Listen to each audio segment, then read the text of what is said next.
और बड़ी खबर है, कॉमनवेल्थ गेम्स 2026 से जुड़ी हुई भारत ने इतिहास रचा है। बड़ी खबर है, नीरज चोपड़ा ने इतिहास रच दिया है।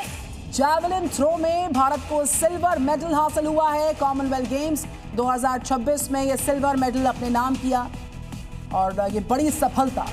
तो लगातार भारत के लिए मेडल्स अपने नाम कर रहे हैं, चाहे ओलंपिक्स हो या फिर कॉमनवेल्थ गेम्स। नीरज चोपड़ा ने अपना सीजन का बेस्ट थ्रो किया और इतिहास रचा। नंबर 3 पर ब्रॉन्ज मेडल यशवीर, उन्होंने भी भारत के लिए मेडल पक्का किया। खबर पश्चिम बंगाल के खड़गपुर से है, जहां टीएमसी के दफ्तर से बम, बारूद, हथियार मिले। तूफान पीड़ितों को बांटने के लिए दिया गया सामान भी यहीं से बरामद हो रहा है। जिसके बाद बीजेपी के कार्यकर्ताओं ने जमकर हंगामा किया और इनका आरोप है कि जब टीएमसी की सरकार थी तब यहां से संदिग्ध गतिविधियां संचालित होती थी। आरोप है कि टीएमसी के इस दफ्तर से बम और हथियार मिले हैं। यही नहीं, तूफान पीड़ितों को बांटी जाने वाली राहत सामग्री भी टीएमसी के दफ्तर से बरामद हुई है। देखिए इन सामानों को कैसे यहाँ सजाकर रखा गया है। यही नहीं, महिलाओं को मुफ्त दी जाने वाली साड़ियां भी यहाँ से मिली हैं। बीजेपी की सरकार बनने के बाद टीएमसी दफ्तरों से हथियार और राहत सामग्री मिलने पर बंगाल में जमकर सियासत हो रही है। राजस्थान की बीकानेर पुलिस ने 13 करोड़ रुपए से ज्यादा के मादक पदार्थ नष्ट कर दिए, जिनमें 1091 किलो डोडा पोस्ट, गांजा, एमडी शामिल था। और ये जो पूरा एक्शन है 45 मामलों में जब्त सामान के लिए बनाई गई ड्रग्स डिस्पोजल कमेटी के सामने हुआ है।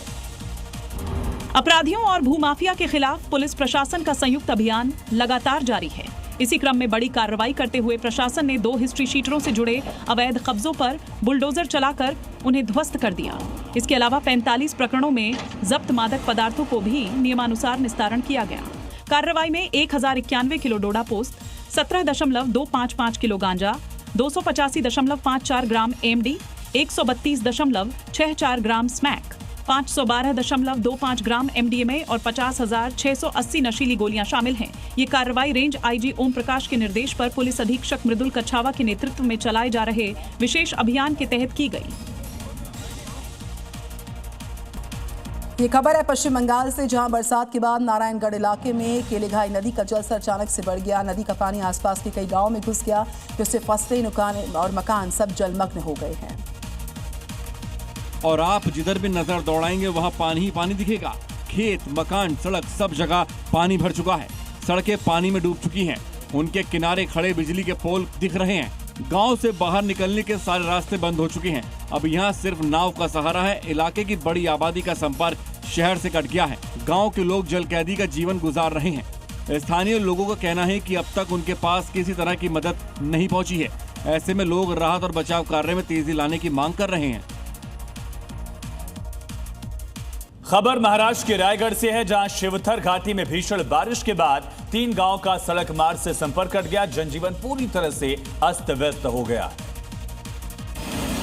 अब तीनों युवक सुरक्षित हैं और फायर ब्रिगेड की टीम को धन्यवाद दे रहे हैं। रात के समय इस रेस्क्यू ऑपरेशन को अंजाम देना आसान नहीं था, क्योंकि चारों तरफ खूब अंधेरा और पानी ही पानी। लेकिन फायर ब्रिगेड की टीम ने इस चैलेंज को स्वीकार किया। टीम न सिर्फ युवकों तक पहुंची बल्कि उन्हें सुरक्षित बाहर भी निकाला। भीषण बारिश के बाद वलसाड़ में औरंगा नदी उफान पर है। आसपास के कई इलाके डूब चुके हैं। ऐसे में प्रशासन ने लोगों से सुरक्षित स्थानों पर जाने की अपील की है। दुनिया के तमाम मुल्क बाढ़ बरसात से काफी परेशान चल रहे हैं। कहीं पर लगातार हो रही बारिश लोगों के लिए परेशानी का सबब है, तो कहीं पर बारिश के बाद बाढ़ से जमकर तबाही मची। लेकिन इन सबसे अलग देश में भी बारिश के बाद आई बाढ़ ने कहर बरपा रखा है। जिन 2 जगहों की तस्वीर आप अपने टीवी स्क्रीन पर देख रहे हैं, वहां बारिश के बाद आई बाढ़ ने लोगों को पूरी तरीके से हलकान कर दिया है। पुरी में बारिश ने ऐसा कहर बरपाया कि शहर डूबने की कगार पर आ गया। सड़कों पर इतना पानी है कि लोगों को कमर तक पानी के बीच होकर गुजरना पड़ रहा है। उधर बाढ़ की चेतावनी के बीच कनास ब्लॉक में दया नदी का जलस्तर बढ़ गया है, जिससे लोगों की चिंता बढ़ गई है। उधर वडोदरा में भारी बारिश के बाद कई इलाकों में जलभराव हो गया। लोगों के घरों में पानी भर गया, जिससे लोगों को भारी परेशानी का सामना करना पड़ा।